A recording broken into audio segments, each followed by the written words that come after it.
thank you for that reference to Judy Atkinson's book. I just recommended it widely on Twitter yesterday. It's a beautiful book and very, very fine book about trauma and the trauma of colonisation. And I just published by Sinifex as well. But that's one of the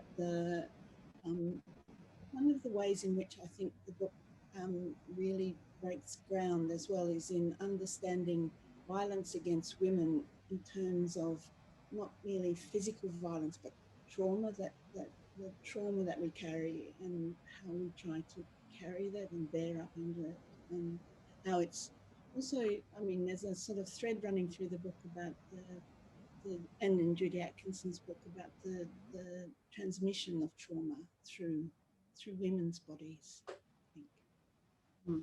And the transgenerational transmission also. And yes, I think that the whole thing about torture and trauma and colonisation is really linked. And I'll just read one little bit. I have some charts that I created in the book, and they kind of helped me to sort out where the crossovers were. And in the very first part of this chart on torture, trauma and colonisation, so under torture, and this came from it was adapted from David Luban's 7 Specific Evils of Torture. Infliction of mental or physical pain through punishment of the body and the mind. The word torture here includes rape. Trauma, pain inflicted on a person physically, mentally, psychically, resulting in loss of self, dignity, self-determination and control over her own body. And then colonisation, infliction of pain through murder, stealing of land and distortion of meaning, loss of family connections and loss of children. And all of those things coalesce in those 3 things. And as I go down there, 1, 2, 3, 4, 5, 6, 7, 8 horizontal lines and 3 vertical lines. And so you see how they sort of weave in and out of one another. And I did that for nearly every chapter. I think it's useful in terms of seeing the cross connections between the different aspects of patriarchy and violence, colonisation, globalisation, all of that stuff. So there's the different concerns of the book, which I think we haven't even begun to scratch yet. But before we carry on a little bit, one of the things that I think is also very strange and lovely about the book is the way that it combines theory, autobiography, and poetry. And for people who don't know, Sue is a very gifted poet, and the way that the book is structured, and the way that the themes are woven together. So I might just give Sue a little bit of time to talk about the structure of the book and how it's written. But I just wanted to add one little thing here. And the second question I wanted to ask is about the Cassandra motive in the book, which the book starts off with a story from Cassandra. One of the other mythical figures that I was thinking of was the goddess Metis, who's a Titan, a Titaness, I think she's generally called.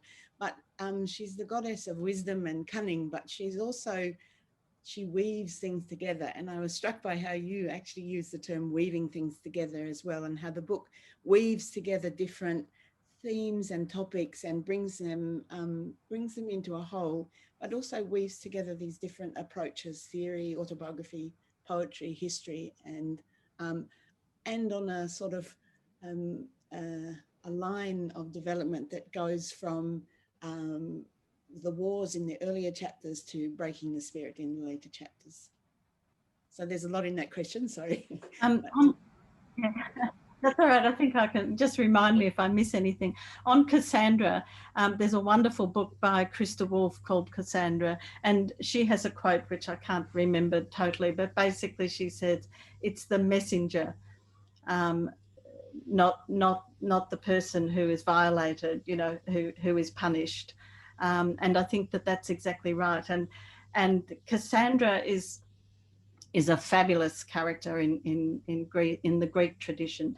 She is the daughter of Hecuba, who in herself is an amazing woman, and King Priam, Queen Hecuba and King Priam, who are the royal family of Troy.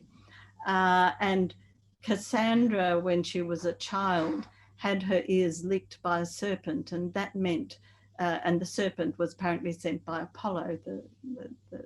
He's a real patriarch, Apollo. He's made to look like really friendly, but he's not. Anyway, that meant because she had her ears licked that she would be able to see the future. But then at a later time, Apollo wanted to rape her and she refused. And at that point, he said, okay, you can see the future, but nobody will ever believe you. And that has a critical role to play in the Trojan War, because the Greeks have come for 10 years. They've been battling against, it's a bit like Afghanistan. They've been battling against the Trojans, who were probably a matrilineal society, unlike the Greeks. And they just couldn't win. And then Odysseus, who is a smart ass, he comes up with a plan to build a wooden horse. And inside that wooden horse would be soldiers and Odysseus. And they pretended that this was an offering to the Trojans, and they put it in front of the gates. And then the Greek ships went away and pretended that they were leaving, which of course they were not. And then that night, the Trojans get out of the horse and they ravage the city, they burn it down, and there are not terribly many survivors. Cassandra is a survivor, but she is then traded as a slave by Agamemnon and becomes his slave. And so it's a terrible, terrible story. And of course, Cassandra had said, don't let this bloody horse in. This is bad news, but nobody believed her. And I see this happening in patriarchy all the time. I have my Cassandra hat on. They're going, no, don't do it. Don't accept this. There's a lot of stuff being put out by governments at the moment that really we should put on our Cassandra hats and try to be believed. But I don't expect to be believed. So, so it goes on. Now, what was the other part of the question? Talking about weaving all the different yes. topics together, but also the different. So it was really thinking about the ways that poetry and history and theory, radical feminism, and myth. Also, the poetics of myth and the mythics of poetry and so forth. Why you chose that approach in a way to draw things together. Well, on the autobiographical front, which is kind of where the book starts. It starts me with a chapter. Well, the second chapter is about disability, and I start it by talking about my experience of epilepsy and of how that fractured in some ways my childhood and gave me a strange sense of otherness and how that has continued to affect me in different ways. And when I was in my 20s, I did a lot of research and I decided to take charge of myself. And I'm very glad I did that, because my life has been better as a result. So I was not part of what Jennifer Bilek calls the medical industrial industry. I have to go in occasionally, of course, but I stay as far out of it as I can. And out of that experience, I also wrote, I have written a novel, and I have written several other pieces of fiction and quite a bit of poetry. But I also found when I was writing the book that there are lots of reasons why the book contains the things it does. And that's because a lot of it is experiential in some way. And the person, I mean, as we know, the personal is political. And I think that that kind of helps to bring it home. I've had a couple of people say, I just want more of the autobiography. I don't think I'm going to write an autobiography, but you know, there are scraps of it in here. And so that I tried wherever possible to incorporate some autobiographical material into the different chapters. I talk about an experience I had at the Women and Labour Conference in 1984, when the Aboriginal women actually were the only people at the entire conference who would talk to me. I talk about my experience in the women's circus when a trans woman decided he wanted to join the circus, and I actually left for the year in which that was decided, and there was a terrible experience of being pushed out, and I think that that's an experience that many women have in that space. So there are lots of different ways in which my autobiography comes into the story. I've also spent the last 15 or so years doing research on the torture of lesbians, so that certainly comes into that chapter. I grew up in the country, so all the stuff about bushfires and rivers and droughts and cyclones, then they're all personal experiences, and most people in Australia now have a personal experience of at least some of those things. And then, you know, the theoretical thing sort of interweaves in with those things. And I also noticed it today when I was looking at the chapter titles, that the first half, the chapters mostly have the wars against something. And in the second half, they mostly have breaking the spirit of someone. And I thought, well, that was an interesting thing that happened just accidentally, really, in terms of the writing of the book. Yeah. And what do you see as the chief ways in which our spirit is, which there are attempts to break our spirit today, and to break us as women, in a sense, not necessarily as individual persons, but you know, the whole notion of being women together and of having, you know, a generational kind of connection to other women, as well as a spatial connection at the time as well. So it's kind of this incredible assault that seems to be going on, but it's like a Trojan horse, do you think, with, you know, hidden, the men sort of come pouring out, but they're not, it's not apparent that that's what's happening for the beginning. Well, I think it certainly fits into that idea of a Trojan horse. In fact, all the chapters do. And I point that out in the different ways. And I think the latest is really breaking the spirit of the women's liberation movement through a war against biology, which is really peculiar.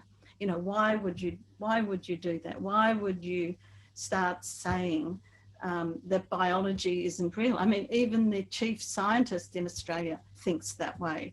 And you think, did he ever study biology? Did he ever look down? Did he ever, you know, consider the ramifications of his biology and all the rest? You know, I mean, I think that these are things that we need to be able to talk about, and many women have been frightened to say anything, and I certainly tossed up whether to include this chapter, but I decided that it was absolutely necessary.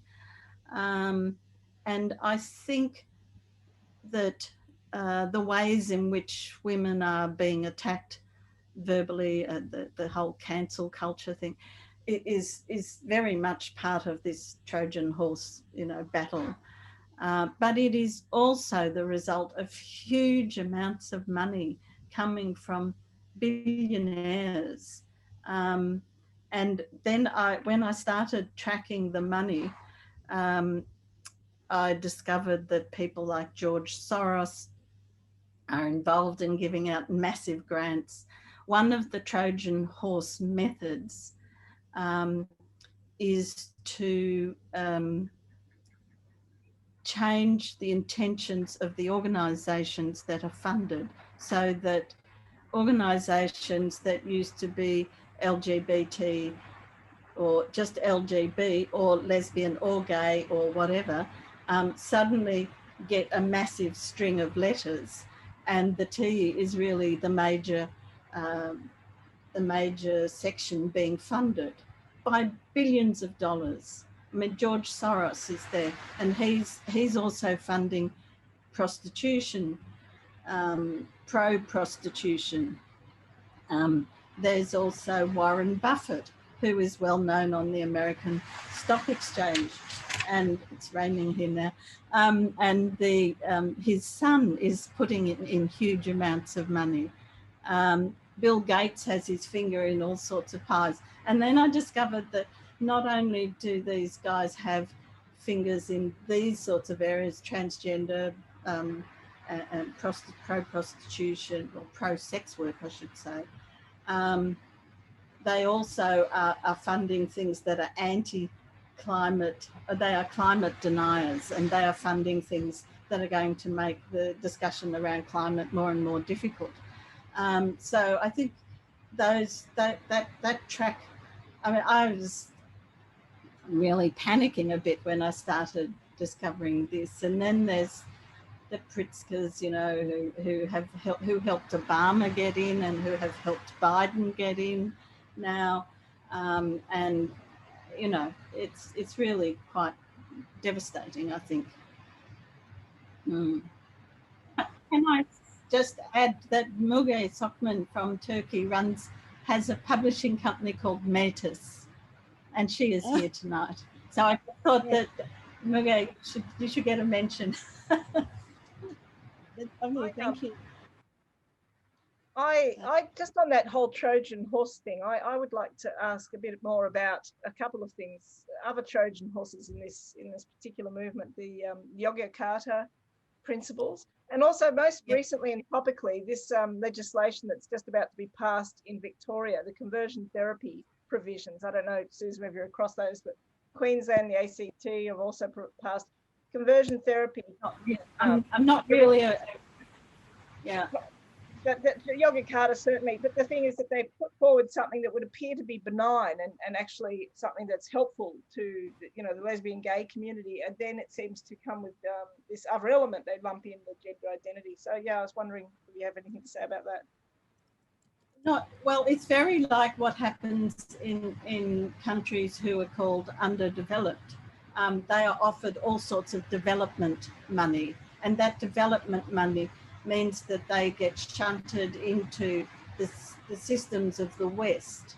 And the same sort of thing is happening through the Yogyakarta principles, through these various kinds of legislations, that people get shunted into systems that certainly no radical feminist wants. And I think the similarities are really important to be able to see, because it could be said, oh, well, trans is just a first world problem. No, I don't think it is just a first world problem. It is a problem that is quickly being exported. I know that there are moves into Asia now. Europe, the whole European system is run by the billionaires who have particular people in the EU who are pushing this agenda and so forth. So it's really quite scary. And I do detail some of these things in the book. I can't detail all of it because that's another book altogether. But Jennifer Bilek is really good on this stuff too, as is Jodie Raphael, and the wonderfully pseudonym. Yeah, she's done some good stuff. I guess another thing that's topical is I heard that, I think it was today that I heard that a child's actually been removed from their parents' care and protection context because the parents won't agree with the child going through transition and all that entails in terms of hormonal therapy and that sort of thing. And I was just, the question I wanted to ask you is, how do you think radical feminism as a theory can now help people in this situation? How do we reach out to these people and demonstrate how radical feminism can help them? I think the important thing about radical feminism is that it's a structural analysis. It doesn't just say we women want the goodies that the men have had, or we women want the goodies that, you know, somebody else in another country has, or whatever, yeah, whatever the difference is. And when you have a structural analysis of the world, you start to see it differently. You start to see the power plays, the way, I mean, something like coercive control, which has become a huge discussion in Australia over the last 6 to 12 months. I mean, that idea has been around for a long time. It might not have had a name, but it was clear that the way in which men control women in situations of domestic violence is quite subtle, and possibly the most dangerous form of domestic violence it is, because it leaves no bruises. And I think these systems are operating in similar ways. You know, this child that's been removed, and I think it's really terrible. And I think we have a lot to learn from the detransitioners who are starting to speak out. Yeah. Someone's asked in the chat which state that child was in, but I don't know. The report I saw, it wasn't reported, and I don't think it will be reported, because it being a sort of family law matter, you know, they generally don't, they want to protect the identity of the parties. So I don't think it's public knowledge which state. I could have a pretty good guess, but I don't know.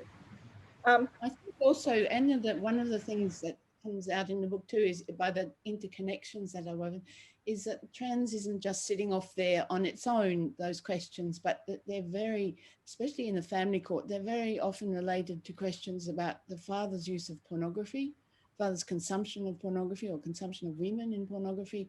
You know, a lot of, if you search for those cases on legal databases, you'll often come up with huge numbers of cases of child pornography materials, but obviously they don't mention adult pornography, because that's just normal in that term.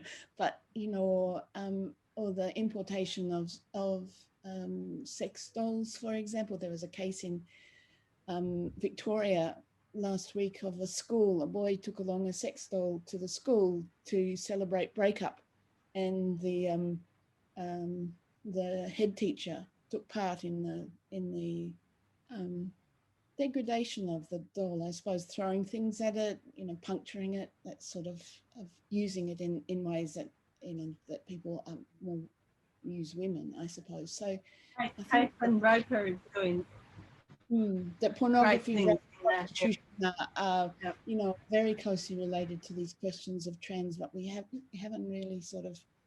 They're also funded by the same people. They're all funded by the same people, and you know, that's a major problem. I'm not sure exactly what I wrote, but I just. Do you want me to read it, or do you want to read it, Simone? No, I just wanted to ask you. You know, I think, you know, the why are they trying to erase the biology? And I was just wondering if you thought it was related to trying to erase nature, as in the biosphere. It just seems so closely related, that men seem to live in this high-minded world of ideas, and that woman is just an idea to them, and their idea of superiority is always reaching up to the heavens, not being where we are. So I think that perhaps we only exist, it relates to the pornography, of course, that we exist as ideas in their heads, and that it really is linked with the desecration of and degradation of nature. I think also that the whole idea of a father god, you know, has major problems, because it denatures everything. In patriarchal religion, takes away all of the natural things, and it takes away, you know, the biology. You know, women live with biology in major ways. It interacts with our lives quite constantly. And as well as that, when the father god systems come in around about 6,000 years ago, the whole stuff around connection of relationships with land, with animals, with nature, all of that goes out the window. And all of the patriarchal religions, they all go for immortality.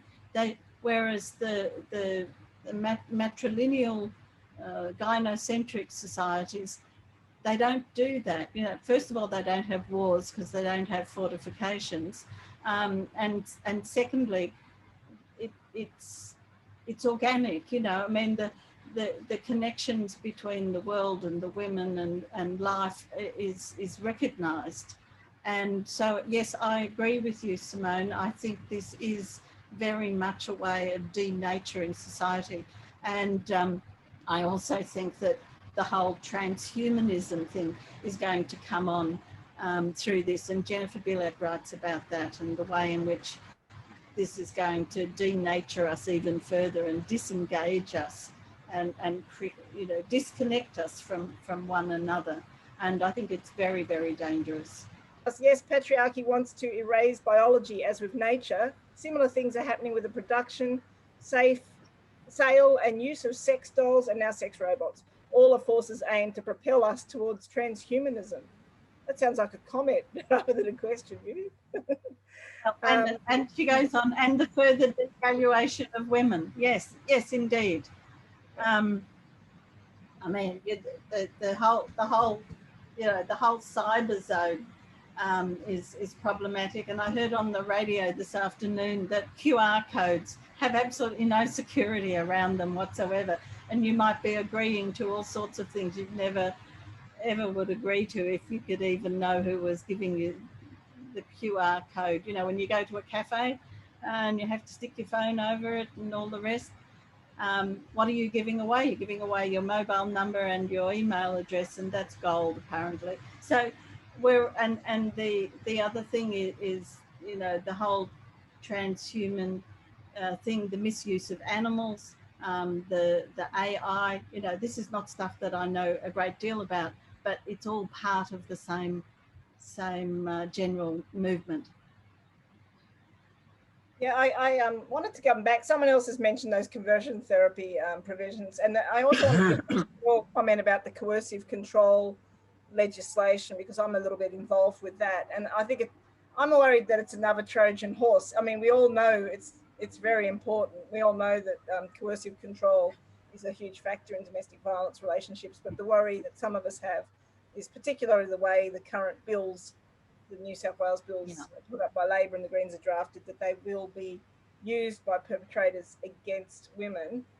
So we're working on trying to, you know, see if we can't negotiate some amendments to make it foolproof. But I think it's going to be very hard to make it so that it can't be weaponized by men against women. So yeah, I'm worried it's another Trojan horse, because we're even seeing the main domestic violence legislation being used a quarter of the time. I think the Saturday paper recently gave a statistic, 22% in the last year of domestic violence cases in the court are actually being brought against women.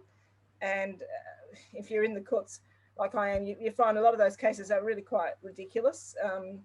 And so, but you know, they fix those stats for the men's rights groups. They want so much to be able to say that it's equal, you know, the violence is on both sides, but there's nothing equal about it. Can I just bring out something from a lot of the questions? Well, oh, sorry, Sue. I was just going to say, a lot of the questions there are really quite worrying to me, disturbing undercurrent of feelings of women feeling threatened and women feeling vulnerable, that we are kind of on the defensive so much, because there seems to be this whole new front opening up against us like a war, you know, and that it takes advantage. One of the other things, and in people's comments and in my, you know, and how I think about women, is it always takes advantage, and a couple of people mentioned this, it takes advantage of what is womanly about us, in the sense of what is traditionally womanly, like our gentleness and our kindness. Not that all women are gentle and kind, but they're stereotypically women's and admirably women's ways of living. And yet these assaults on us take advantage of that, you know, instruct us not to be unkind, instruct us to be gentle and understanding of people who are about to take away everything that we have and leave us homeless, going back to that question, leaving us homeless in our own body. I think there's that, throughout the questions, there's that sense of where we really have been left quite vulnerable. Sue, do you think that there's room? Do you think we're doomed? Let me put it like that. Do you think that we're, you know, that we can come back from this, that we haven't lost everything in that way? And there's another question about the conversion therapy, and again that sort of sense of everything seems to be against us at the moment and taking, you know, set to take away from us what little we have.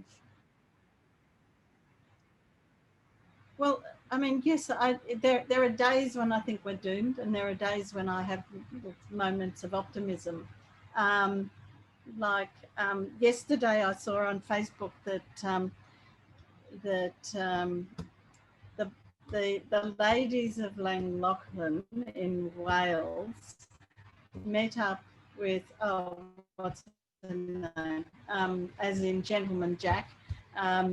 They met together, and I'm always really happy when I discover that lesbians in history have actually met one another. It's a sort of moment of excitement, because it's a moment when that sense of shame that pervades so much of lesbians' lives out in the mainstream, that vanishes. And I mean, in the book I talk about the way in which that shame leads to suicide.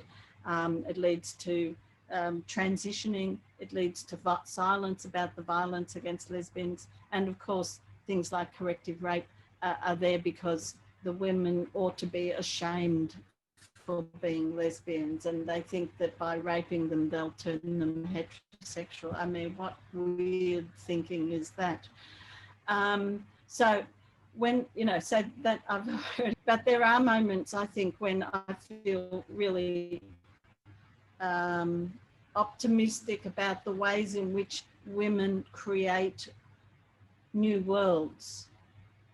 When I think back to the 1970s, I mean, we didn't have women's bookshops, we didn't have women's music, I mean, not as in women running the show in music or films or any of that stuff. And we did create it. I remember going to a women's dance where there were 2,000 women. I mean, that was extraordinary. It went downhill after that one, sadly. But nevertheless, those things actually happened. Something like the feminist legal service, you know, I mean, women's studies helped to create generations of women who went out and did stuff. And what came after women's studies? Postmodernism. Now we've got a generation of students who've been through the queer theory, postmodern mill, and what are they doing? I mean, if they want to run the show, it's going to be a complete disaster in the things that they're running. And so I have despair about that, but I do think, you know, women are able to do extraordinary things. I mean, we didn't know anything much, you know, talking about Cassandra and Metis and others. We didn't know much about that either. And now there are whole books. There are lots and lots of books about, you know, the prehistory and about women in different societies and you know, the depth of knowledge that there now is. And I think that's very important. And the women in prehistory operated in very similar ways to which Indigenous cultures now operate. I mean, there are many connections. So I just hope that, you know, the boys fall off the planet, you know, the ones who believe in this patriarchal bullshit. Remember that the last chapter in the book, I think you have a list of positive things that have happened. So if people, you know, need to have a positive side of things, they can always go to that list of different things that have happened in recent times. We have a list in every chapter. Is that, maybe it's not the last chapter. I thought it was towards the end. Every chapter. Every chapter ends with a positive list. Does it? Renata made me do that. She said, you've got to keep being positive. and no, it's good because it is really important, and it is there at the end of every chapter. We have to do things, and we have to believe that we can. And yes, and on the last chapter, I must say, I learned an awful lot from Farida Akhtar in Bangladesh, and her way of fighting Monsanto. You know, I mean, who would take on Monsanto? But she and her colleagues who are part of this group called Ubanig and a farming system called Naya Krishi Andalon, which means farming for happiness. And she talks about the uncultivated plants. And at first I was a bit worried about that, but then she said, these are the plants that don't need you to do anything. They are there, and that they are part of the diet, and you know, all of the rest. And I think, I mean, I learned a lot from Farida when I visited Bangladesh, and yeah, it was a real eye-opener on many different aspects. Now that we've got the backlash with groups like incels and men's rights groups, most with white supremacist links, can you comment on what's going on here and how we could push back? She says the patriarchy is the incels, the MRAs, yeah, and they're also part of the TRAs, the trans rights activists are also in there, because I mean, in a way, there's also a system of heterosexual colonization going on, because when I mean, a lot of trans relationships then start to mimic heterosexual relationships, and lesbians get erased, and nobody in their right mind in this time would want to be called a lesbian. And you know, that's what a lot of young women say. They think it's an insult, but I think it's the most fabulous word in the English language. And I've lost my track. Is it postmodern? Yeah, I think white construct. Bring me back. So there was the. Well, I think racism and patriarchy are very much connected, and you know, patriarchy created racism. Patriarchy created sexism. Patriarchy created homophobia. You know, patriarchy created anti-ecological living. So for me, all of those things are summed up in the word patriarchy. But I do believe that patriarchy is in crisis. I mean, I think in some ways it's gotten away from them. But the trouble is, it's a bit like a fire that gets away from an arsonist. I mean, it could destroy the entire planet. But, you know, there might be hopeful things that can happen if it really does get away from them. And I think it's, yeah, you know, what else can I say? Questions? Postmodern to think that human is a white construct.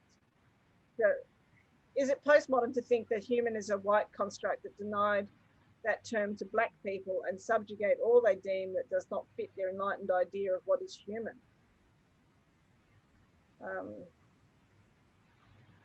I'm not sure that I fully understand the question, and it's not just a question of the English language. I think one has to think in multiple languages if you're starting to talk about a notion of human, because there are many different ways of that being constructed in multiple languages, and patriarchy is all around the world, apart from a few small places where it doesn't exist. But I'm not sure that I fully understand the question. I think I'd have to think about it longer to be able to answer it. here's perhaps an easier one. When are you going to republish What's that? Woman Herself? When are you going to republish Woman Herself by Robin Rowland?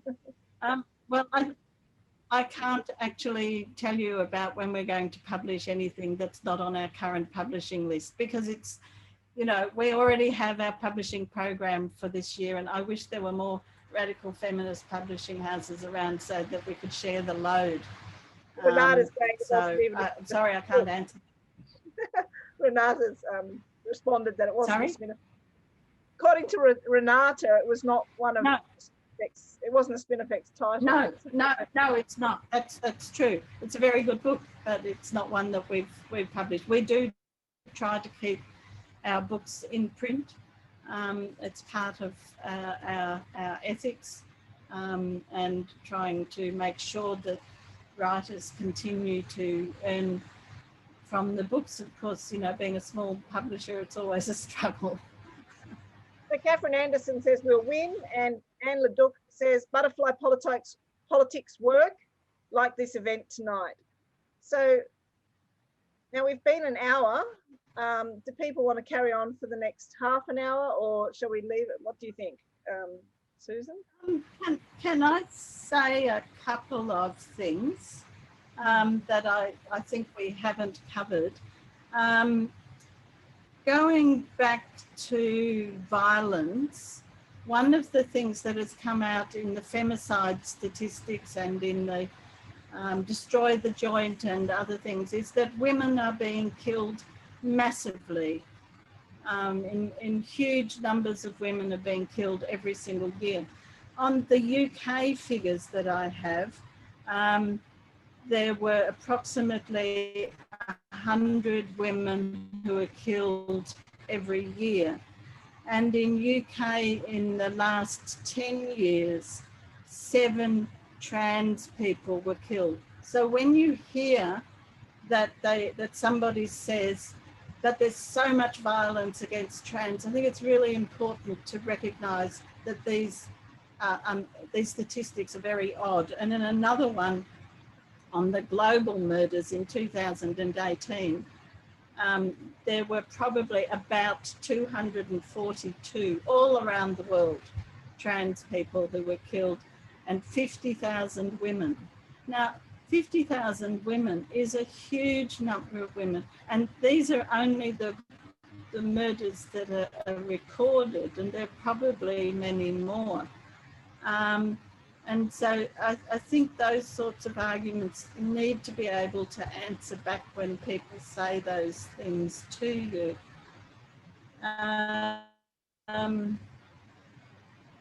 And I also wanted to talk about appropriation. One of the things I started writing about at the beginning of the book was how when Donald Trump came in, he was suddenly anti-globalisation, and it was really shocking. I mean, it's like Pauline Hanson, but I realised that what he's doing is what many right-wing people do, is that they appropriate ideas, organisations. They appropriate them. They then distort them so that they mean something completely different. Usually they then turn it into a product as well, and then they sell it back to the next generation. And I think that's also the kind of thing that's going on, internecine bits of different parts of, you know, different chapters in my book. And I think that neoliberalism and globalisation, I mean, I was actually hoping that, you know, neoliberalism and globalisation would stop happening, but it's not going to stop happening with any kind of magic. But I think we can fight against it. And I think that in order to fight against it, we need to understand what's happening. We need to understand the tricks that are being played on us, and also the different ways, the different methods, you know, the different, actually all the same message. It's just, you know, different wolves dressed in lamb's clothing. There was a great joke on Facebook a few days ago about chickens and foxes. I don't know if you saw it, but it's about putting the fox in charge of the chicken house and nobody noticing, and in fact saying, "Oh, good little foxy." Yes, so these systems are going on. Well, I don't know. Any more questions? Well, I had the question, which is for both you and Helen. Which, how can we organise for this to be a textbook for university courses? Like, how can we get this, you know, so it's a foundational text and that social science students are studying this instead of the patriarchal nonsense that they are looking at? Or do we have to set up our own alternative degree courses? Radical feminist university.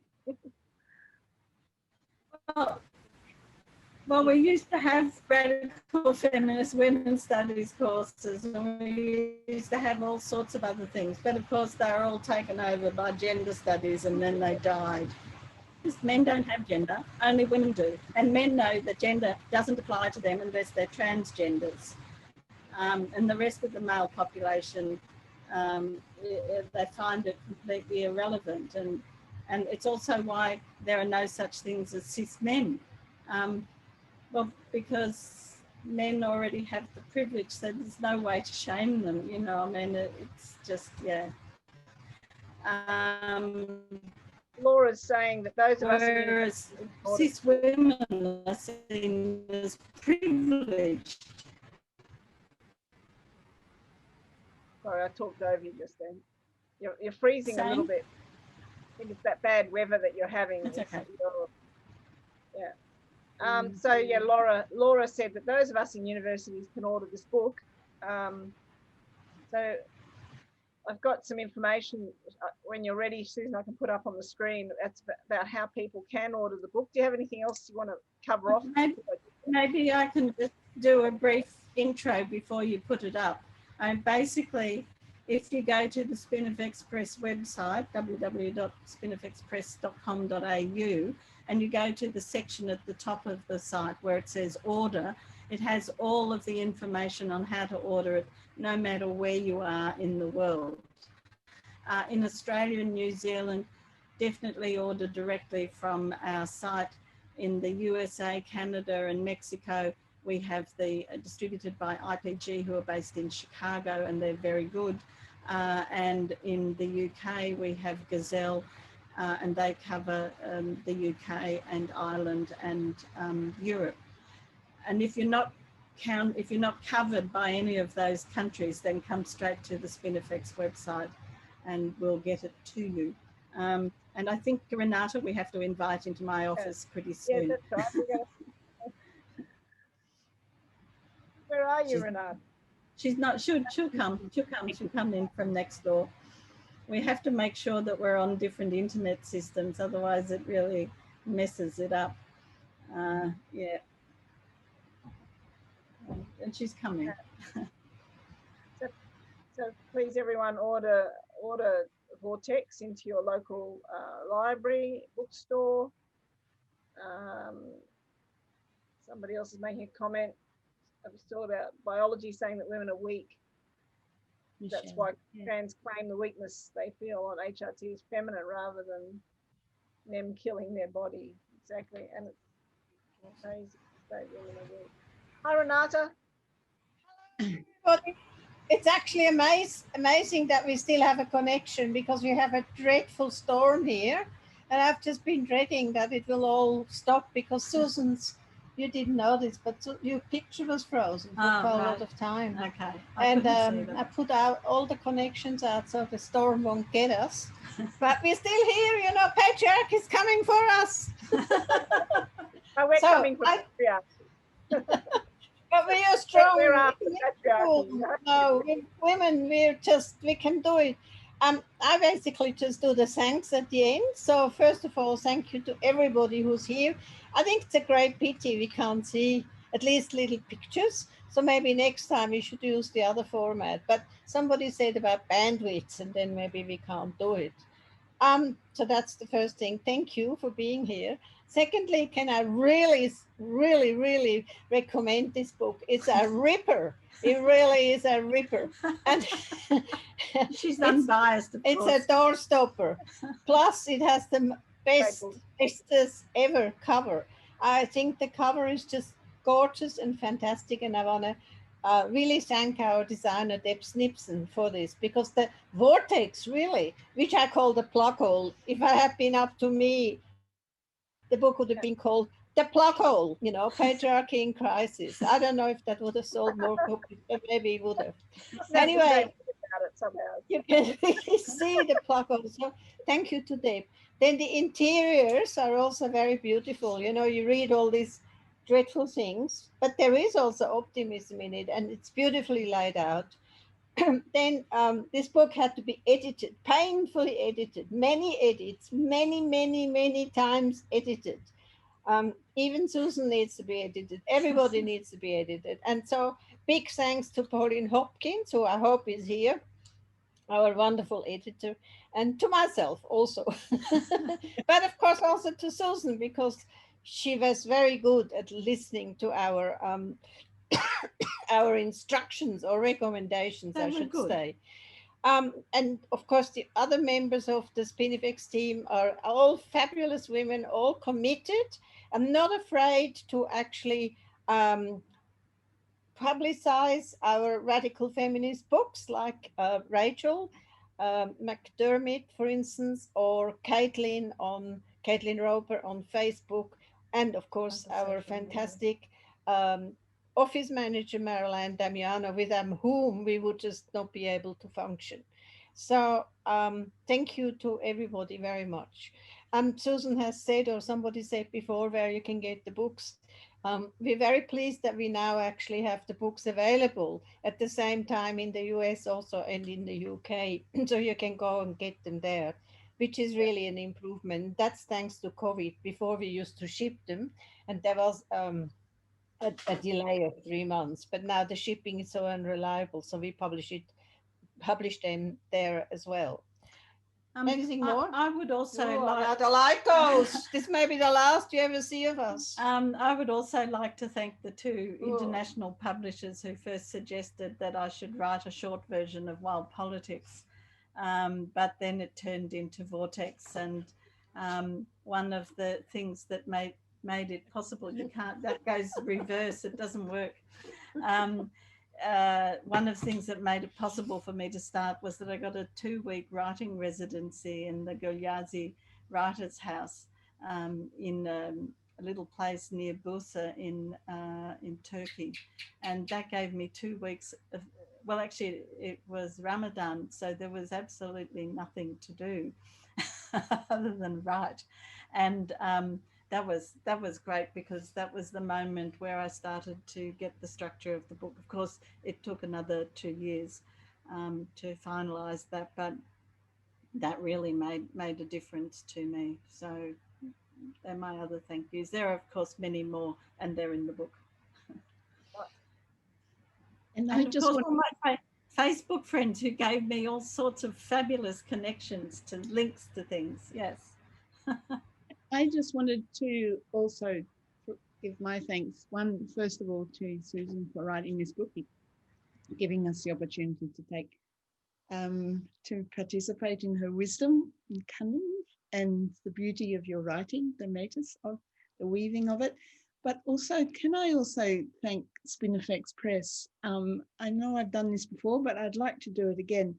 That it's, you know, it's such a rare thing to find a press that is still in existence for women, but also that is of such it's not merely of quality, but also of something else, which is that something that's I've been trying to work out, is that feminism, I think, is not just about women's rights. It's about loving women, you know, and really loving women deeply, and trying to work out what that means and what it would entail in terms. But I really think that Spinifex Press is a labour of love for women, and that I really think that the press is really something really so special in this, not merely for the books that it publishes, but also just being there, and for Sue and Renata being the publishers, and for all the people helping.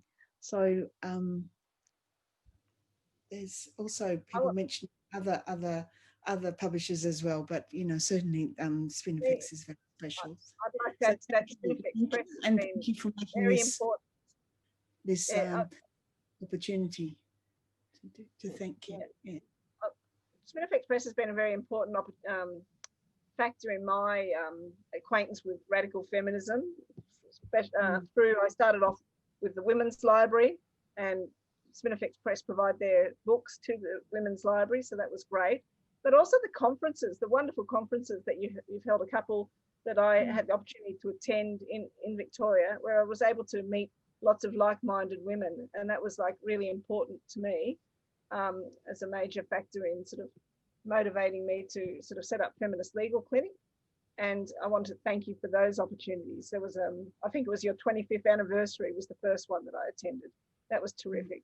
So yeah, I think that you're very pivotal in the radical feminist movement. And there have been a couple of extra questions coming in at the last minute. Something about how can men play a role. Try not to be rude about that one. The Sue gave the answer to that. They can fall off the planet.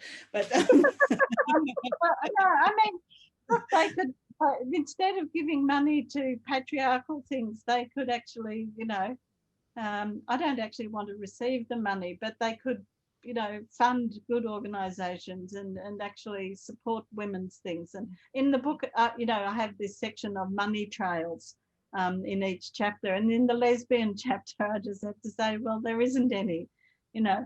Nobody funds lesbians, because lesbians fund lesbians. Actually, in the Matrix Guild in Victoria is funded by lesbians, and it's extraordinary.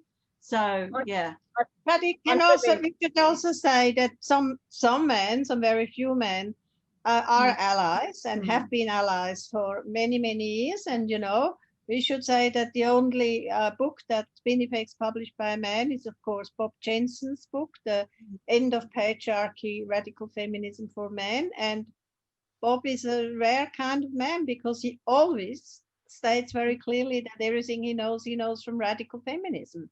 And I think that needs to be acknowledged. There are a few others. And I think we should support them as well, because they get a lot of flack as well. Not that, it's our role to support men, but at least it should be mentioned. Well, I think that one thing men can do is they could read radical feminist writing. Yeah. They could put themselves on a self-learning curve, because I think that's actually very important. And that's one way of supporting women writers as well, and feminist publishers. So, it's a good way without any strings attached. But thank you, Anna, and also Helen, for your very kind words. And I think you're absolutely right. It is a labor of love, and it has been a labor of love. And, next year we will be 30 years old. And I have to say, when COVID hit early in March, it really looked pretty dicey, because we had to cancel all our, quite a lot of our book events, and we had reprinted books like Kaiser Ekman was going to come out to Sydney again, to the Festival of Dangerous Ideas. That was cancelled. And we reprinted Zelda, because there was going to be this huge campaign about a monument of her own, which will still happen. But, we printed the books at the beginning of the year when we thought it was going to happen then, and it still hasn't happened. But, we've come through it, and thanks to Rachel, who insisted that we needed to update our website, and then actually did it. We actually sell more books from our website, because our website is now more functional. So, we made it through. And next year, shall I say that? Next year, we'll be 30, and we'll be very old, of course, some of us, even older than others. And we will have many wonderful books, of course, but one of them is going to be particularly wonderful. And it's going to be called Not Dead Yet. Feminism passion and women's liberation.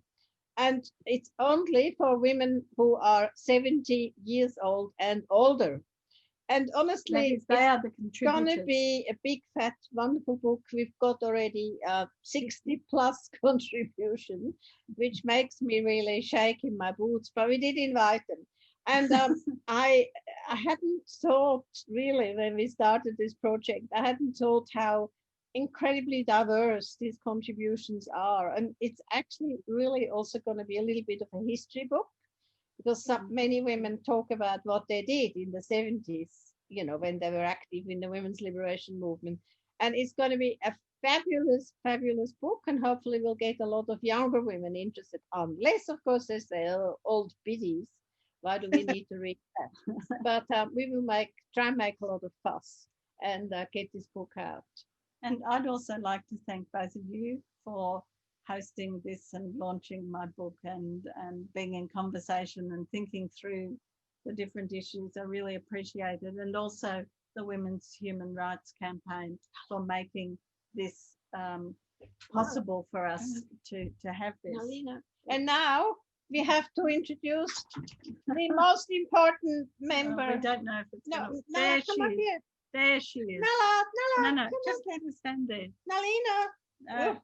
This is our new dog. Her name is Nala, and she's a half dingo, and she seems to have slept through the storm, which is actually very good. Yes. Yeah. Okay, well, I go. I'm been people in the chat talking about a book. I haven't heard of it. Female Man by Joanna Russ. Oh, yes. No. Yes. No, it's a sci-fi novel that was written in the early 70s, and it's very clever. But she also wrote a book, How to Suppress Women's Writing. So, you know, I mean, it's very clever, and a lot of science fiction in that period was really upfront about different ways of being and so forth. I mean, Ursula Le Guin's work is also fabulous, James Tiptree and others, yeah. And I just want to go back to earlier on, there was a plug, not a plug, but a mention of the need to put submissions in about that. We mentioned earlier the conversion therapy legislation, and I think the deadline for that is the 7th of January. So for people who are inclined to do some activism, there is a pressing need to write about that, because while the conversion therapy provisions sound like an important and a positive thing for the gay and lesbian community, unfortunately, because it captures also gender identity, they've kind of put the two things in together, and they're basically with this legislation mandating an affirmation model of treatment for trans people, and the implications are very extreme, because health professionals won't have the option really to provide any kind of counselling to young people, for instance, who are gender dysphoric. So yeah, 7th of January, that's something everyone should probably have a go at. Okay, well, we've done thank yous, and I'm going to put up, if it's okay, I'll put up that screen. All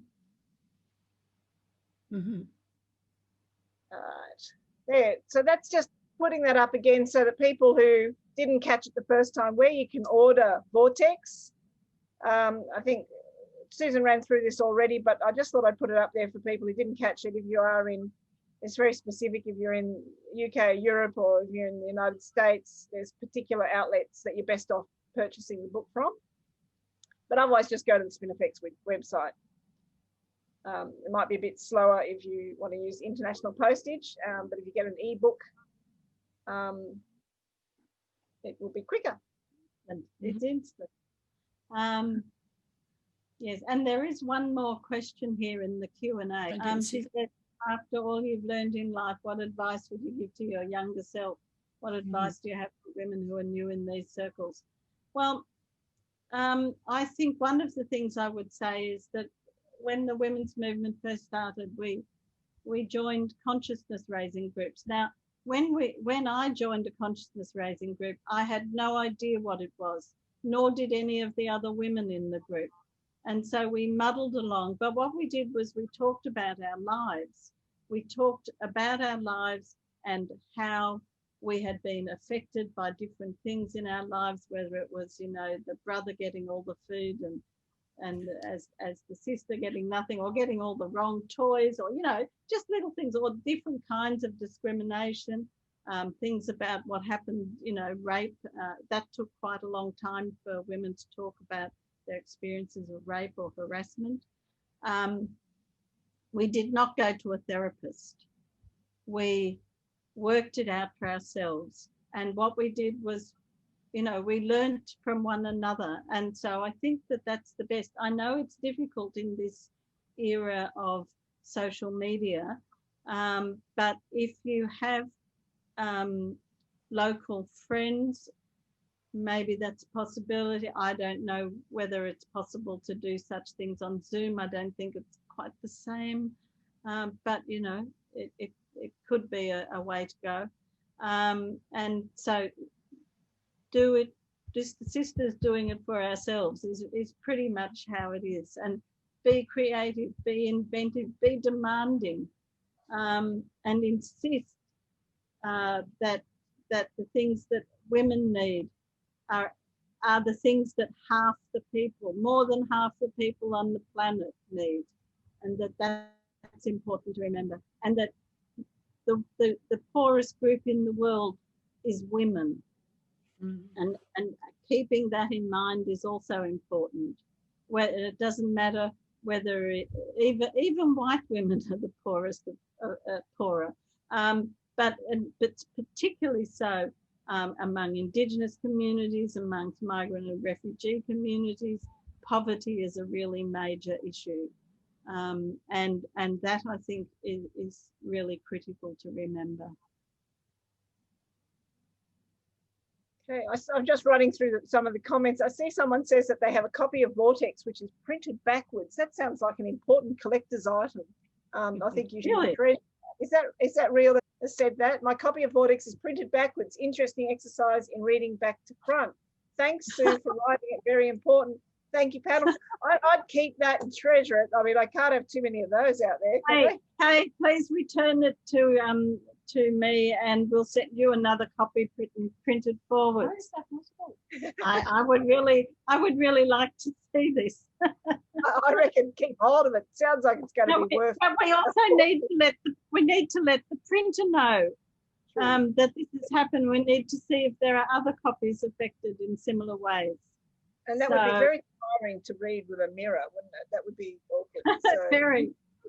So, Kay, please send it back to us, and we'll send you a new copy. All right. Okay. Well, we might any more questions? Have I missed anything?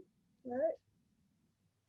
I think it's a good question, the question about what, about men, what men can do, because I think, I think about that question a lot because I have a beautiful son, and, and I often sort of think, what role do I want him to play, and what do I want him to do? And I think if the only trouble is that I sort of think, well, actually I should be concentrating my energies, well, especially now he's grown up, but focusing energies on what women can do for each other. But it is, I think there's all sorts of things that you can suggest other than falling off. You don't have to say falling off the planet. I just feel a bit bad about that. I have no particular men, I mean, the Dutertes, the Erdogans, the Putins, the Trump, et al, the Boris. I didn't mean to be that dismissive. I've got 3 sons myself. It's a question I ask all the time. But my son, if I said that to my son, he would just raise a little eyebrow and get on with it, and I think, well, and he would think that was quite funny, actually. So I think raising those people who can, stand behind us and around us, that's important also. So, but the main burden is on us as women towards other women, I think. And Feminist Legal Clinic has received a donation from a male supporter, and we're very grateful for it. No string, as long as it comes, no strings attached. that's the only condition. I think no strings attached is really important. So yeah, the no strings attached is very important. But we haven't decided to refuse donations.